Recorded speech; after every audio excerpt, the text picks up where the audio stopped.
few weeks ago, I made a video listing all of the stocks within the ASX 200 that had a dividend yield of 5% or more, and we narrowed down our list to a watch list of companies that fit all the criteria.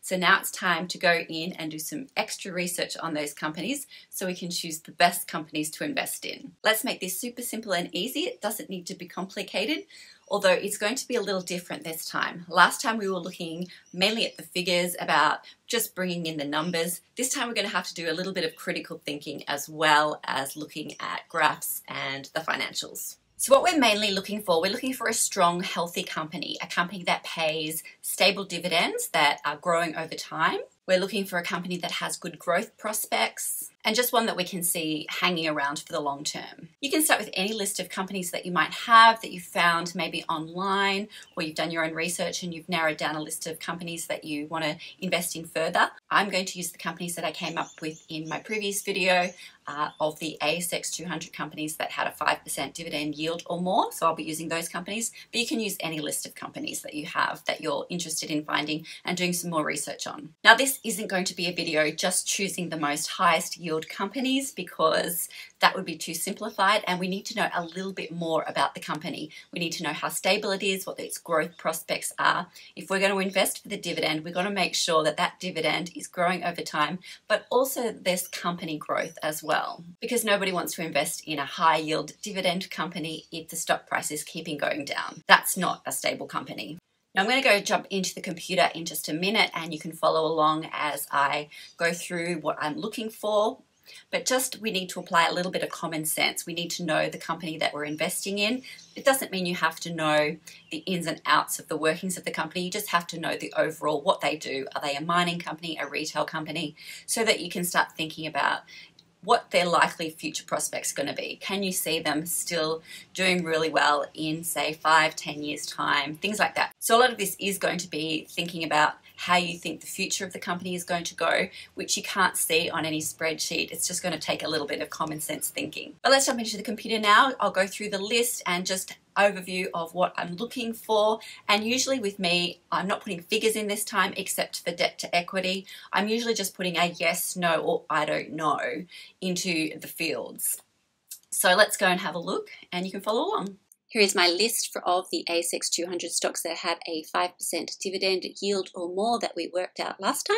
And I've added 5 extra columns: future, past, dividend growth, price growth, and debt to equity.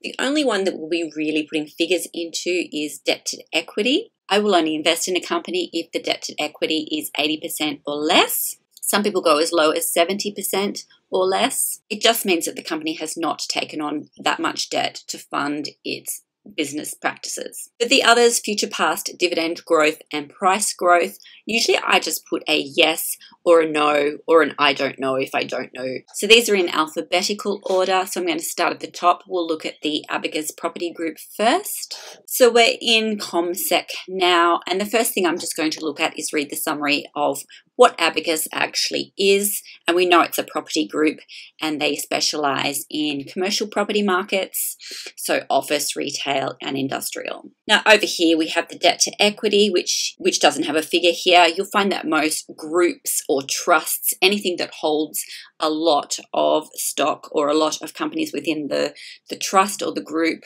or the fund, because they're not the ones actually borrowing money, there will be no figure here. So I'm just going to put a dash in my spreadsheet. So we've looked at what the company does, and in all likelihood, I can see that commercial property will be still doing very well in the future. There's always going to be a need for retail and commercial and industrial spaces. That doesn't mean that this particular property group will do well, but the market overall does have future potential. So I'm just going to put yes in that. Now we can go and look at the past. Now the past and the price growth kind of go together because we'll be looking at a chart to look at that. So let's look at the dividend growth first, because I think that's a really easy one just to see if there's dividend growth overall. So we'll go to the dividend page of Abacus. Now, not all trading platforms have this graph, so I'm going to go down to the dividend list of each year, because most of them will have that. And you can see that it started out at 16 cents per share, went up to 17 cents, and it's now at 18 cents. So yes, the dividends for this are growing. So I'm going to go and put yes to that. So dividend growth, yes. Now we can look at just the past price growth of this particular company. So I'm just going to look at a chart for this. Now, when I'm looking at charts, I tend to like to look at candlestick charts, and I always change it to 10 years.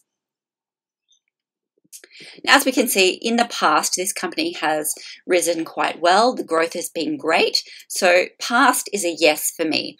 However, right now it's trading below its moving average. And while it does seem to be increasing in price again, it's not enough for me to really think that the growth is worth it just yet. It's something that I would probably keep an eye on until it started moving above that moving average line again. So for the past, yes, it's been performed really well in the past. Right now, though, it's still struggling a little bit, as you would expect property, especially commercial property, to be doing right now. So it's not something I would buy right now, but it's a wait and see. So I put past is a yes. The past is it's shown great. Price growth, I'm going to put I don't know, because we just don't know what it's going to do in the next 12 months. So now I'll go on to AGL. Again, I'm going to start, and I already know what AGL is. They're an energy company. And the debt to equity is low, nice and low, 38.5%. 38.5%, and yes, energy companies usually stick around for the long term. Dividend growth. So we look at the dividends. We can see 59 cents, 61 cents, 64 cents. It's going up. It's jumped quite dramatically in 2017. Which we can see up here, it really started to rise, but it's also been falling a little bit in 2020. Now, I wouldn't discount this completely. We know that in 2020, a lot of companies didn't pay dividends. It's still pretty good, and they've also announced their 2021 dividend, which is a bit lower. So I'm going to put I don't know yet for growth for these dividends. It's something that I need to keep an eye on. We've had such a turbulent year that it's really hard to know what they're going to do with their dividends going further on. If it's a company I already hold, I would continue to hold it, but it's not probably a company that I would jump into right now. But let's look at the past and the price growth as well anyway. As we can see with the 10-year chart, from about 2015, it was doing really well, but then it started around 2017 to not do as well. And this is a real no for me. It's trading well below the moving average line. And while it did great between 2015 and 2018, it hasn't been doing superbly since then. So past, probably I'd put yes, but definitely the price is a no. So past, yes, it did okay in the past, not brilliant, but price growth, no, it's not growing right now. So I'm going to fill out the rest of these stocks, these companies, and if there's any that sort of jump out that I think you should have a closer look at, I will put the camera back on. So here's an example, APA. If you were just looking at the dividend chart, you would have seen, wow, the dividend growth has been great. It's been really wonderful.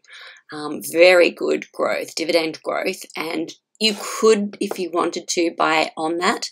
But looking at the debt to equity, it's really super high. I wouldn't trust this company right now.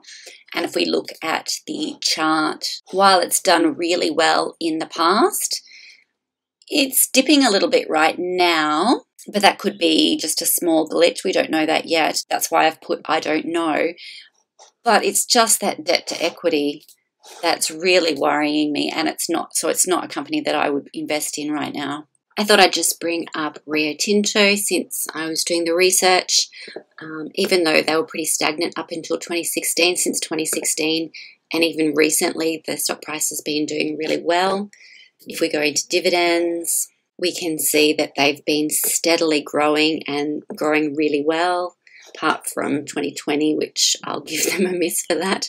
But they've got a really strong dividend coming into 2021, which is why I just went and bought $50,000 worth. I sold GMA and bought Rio, so I could get that next dividend, which will add an extra $2,000 to my April dividends. So I finished filling it all in now. If I've put I don't know in the dividend growth category, it's because they probably were growing, but now because of 2020, they either deferred or lowered the dividend completely in 2020. So we really need to wait until we're more established into 2021 to see what they're doing with the dividends. Price growth, if I've put I don't know in price growth, that's really got to do with that it's just really stagnant right now, and we don't know where the price is going to go over the next 6-12 months. If I've put I don't know in the past, the only time I put I don't know in past because the company stock price has gone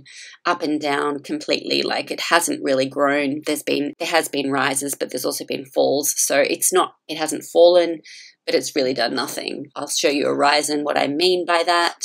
As you can see, it was rising, then it's falling, then rising, then falling, then rising, then falling. So we just don't know where the price is going to go with this. It's too unpredictable. This is SCG. As we can see, the dividends have been rising. The dividends were rising. It's just in 2020 they weren't. They didn't give the interim dividend, and the final dividend that's going to be paid in 2021 is a lot lower. So I've put I don't know we just don't know where the dividends are going to go with this particular company. And if I've put I don't know in future, it's because I don't know where the company is going in the future. It's all likelihood that yes, they would have great prospects. I just don't know enough about the company and where I think it would go in the future to be able to make a determining factor on that. So I've just put I don't know. And I don't know for price growth means that it has been growing, but right now it's pretty stagnant. It's not really doing that much. So it's more a wait and see to see if it's going to rise above that moving average, if it's going to start increasing again. A lot of the real estate investment trusts will be like that because residential property is booming, but commercial property is not doing so great right now. So it's really up in the air to what it's going to do in the future. So that's it. To summarize, I'm just looking at when I'm talking about the future, I'm just trying to decide whether I think the company is likely to prosper in the future. When I'm talking about past, I've just looked at the chart. Has the price risen in the past or has it decreased in the past? Dividend growth, has the dividends increased in the past or decreased in the past, and what are they doing right now? Price growth is, what are they doing right now? Is the price growing right now? Like, it's good to buy at a lower price, and sometimes this one isn't as important, especially if the past has risen. You know, it's likely that it might rise again in the future, but it's more a wait and see with a lot of them. And debt to equity, like I said, I just stick to under 80%. So that's how I decide when I've made a list of stocks, of potential stocks, of how I decide which ones I want to buy or not. So thank you so much for watching. I hope you found this useful and it's helped you with your research, or at least trying to find out which companies, if you're going to invest for the dividend, which companies are a better bet than others. That's it for this one, and I will see you in the next video. Take care. Bye.